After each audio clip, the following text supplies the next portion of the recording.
तर आता मम्मीच्या चपात्या बनवून झाल्यात आणि मम्मी आता भाजी बनवते. तर आज भाजी माझ्या आवडीची आहे. तर आज आहे पनीरची भाजी. तर मम्मीने हे तेलात तळून घेतलंय. तर अशा प्रकारे तळून घेतलंय. तर हे वाटण भाजून घ्यायचं चालू. याच्यामध्ये अद्रक, लसूण, कोथिंबीर, खोबरं आणि कांदा आहे. तर आता हे भाजून झाले. तर आपण याच्यामध्ये आता काळं तिखट घालून घेऊया. तर हे आमचं घरचं तिखट आहे. तुम्ही तुमच्या चवीनुसार घालू शकताय. तर आपण आता हे तेल सुटेपर्यंत भाजून घेतले पाहू शकताय. तर आपण आता याच्यामध्ये पनीरचे पीसेस घालून घेऊयात आणि आता हे व्यवस्थित मिक्स करून घेऊया. तर भाजून घेतलं अशा प्रकारे मिक्स करून घेतलंय आणि पनीर मसाला घातलाय वरतून.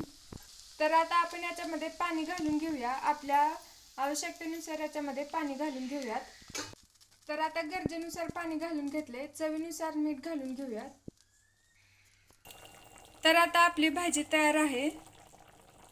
तर तुम्ही पाहू शकता किती छान कट आलाय आणि वास तर अगदी अप्रतिम येतोय. तर तुम्ही ही अशी साध्या पद्धतीची भाजी नक्की ट्राय करा.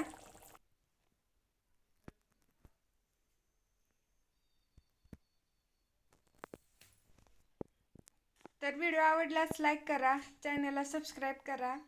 व्हिडिओ पाहिल्याबद्दल धन्यवाद.